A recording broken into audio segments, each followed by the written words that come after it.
అర్ధాంగం కోల్పోయిన TRS party BRS party మళ్ళీ నిలదొక్కుకోనికే చేస్తున్నటువంటి డ్రామా ఇది. ఈ డ్రామాల కొద్ది కాంగ్రెస్ వాళ్ళు నాకు తెలిసి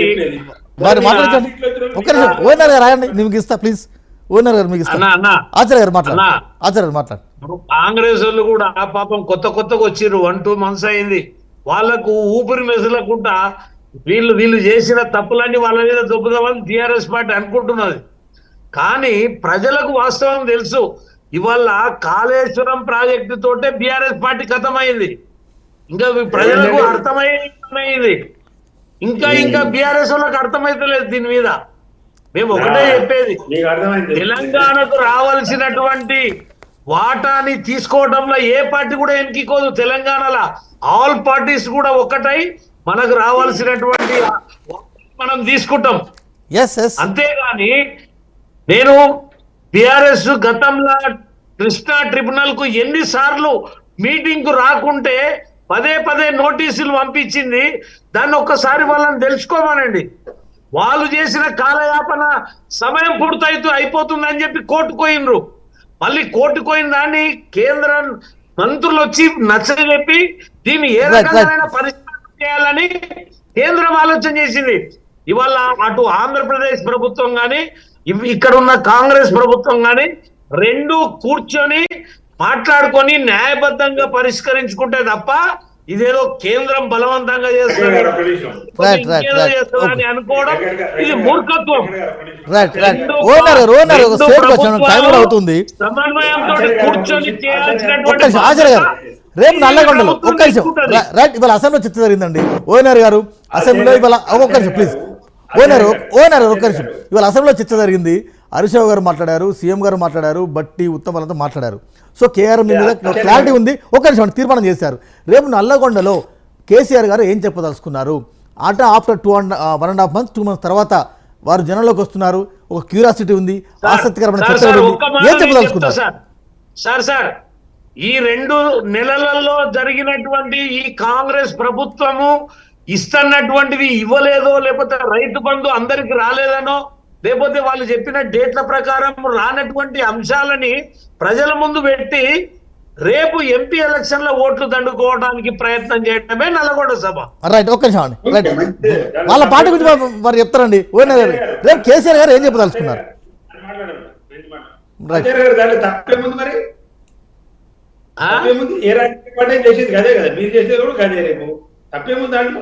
తప్పనిలే కదా. ఏం చెప్పాలి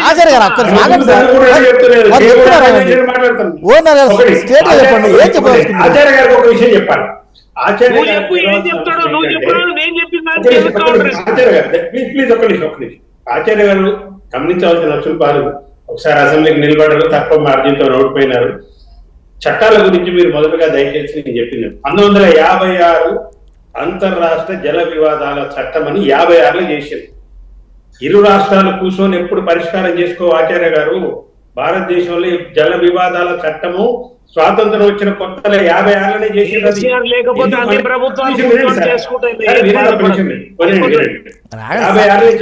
సార్ అంత కాదు సార్.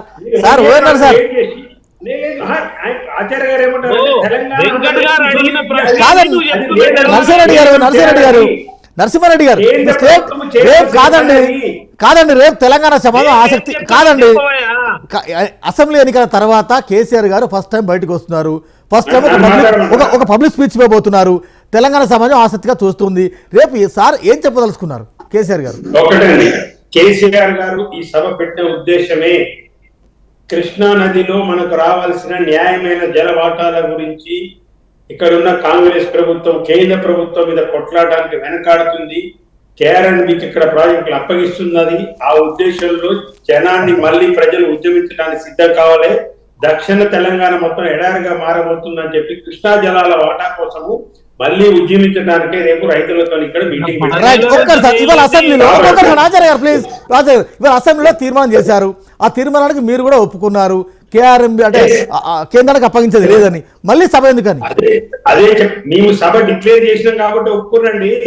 లేకపోతే వాళ్ళు ఎందుకు ఒప్పుకుంటారు? మొన్నటి వరకు మేము ఒప్పుకోని ఆర్గ్యూ చేసినారు కదా సీఎం గారు. అసెంబ్లీ ఏం మాట్లాడారు రేవంత్ రెడ్డి గారు?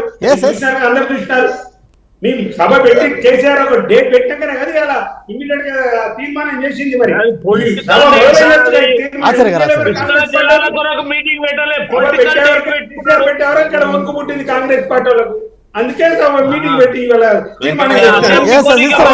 బిల్లయ్య గారు ఇస్తారా. ఆచార్య గారు. బీజేపీ పార్టీ కేంద్రము ఈ ప్రాజెక్టుల మీద కుట్ర వండుతుంది. ఇమ్మీడియట్ గా సిఆర్పిఎఫ్ ని వెనుక తీసుకోవాలి.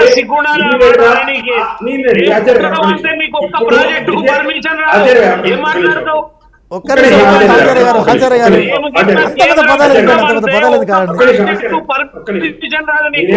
ఆచార్య గారు, ఆచార్యజీ, ఆచార్యజీ ఒక్క నిమిషం అండి, ఒక్క నిమిషం ప్లీజ్. ఒక్క నిమిషం అండి, ఒక్క నిమిషం ఆచార్య ఆచార్య గారు. ఇప్పుడు బ్రిజేష్ కుమార్ ఒక్క నిమిషం అండి ప్లీజ్. రైట్ రైట్ ఒక్క నిమిషం, ఒక్క నిమిషం ఆగండి. ఆచార్య గారు, ఆచార్య గారు ఆగండి. అజయ్ గారు, మీకు బీజేపీ పార్టీ కేంద్రం చేయవలసిన ఇప్పుడు బ్రిజేష్ కుమార్ 2 లో ఇవాళ మన ఈ తెలంగాణ వాటర్ నిర్ణయించే అంశం చేర్చబడింది. వినండి ప్లీజ్ వినండి. బ్రిజేష్ కుమార్ 2 దాంట్లో ట్రిబ్యునల్ లో ఈ అంశం చేర్చబడ్డది. నేను సుప్రీంకోర్టు విత్డ్రా చేసుకున్న తర్వాత చేర్చినారు. దీన్ని అంటే బ్రిజేష్ కుమార్ కమిటీ 2004 20 సంవత్సరాలు అయింది ఇప్పటికీ. దాన్ని వేగతరం చేసి మీరు ఇమ్మీడియట్ గా ట్రిబ్యునల్ తీర్పు వచ్చేటట్టుగా తెలంగాణకు రావాల్సిన న్యాయమైన వాటాను ట్రిబ్యునల్ తీర్పును ఇమ్మీడియట్ గా మీరు వచ్చేటట్టు చేస్తే మీ తెలంగాణ బీజేపీ గాని కేంద్ర బీజేపీ గాని తెలంగాణకు న్యాయం చేసినట్టు, తెలంగాణ డీటీ హక్కుల కోసం మీరు కొట్లాడినట్టు.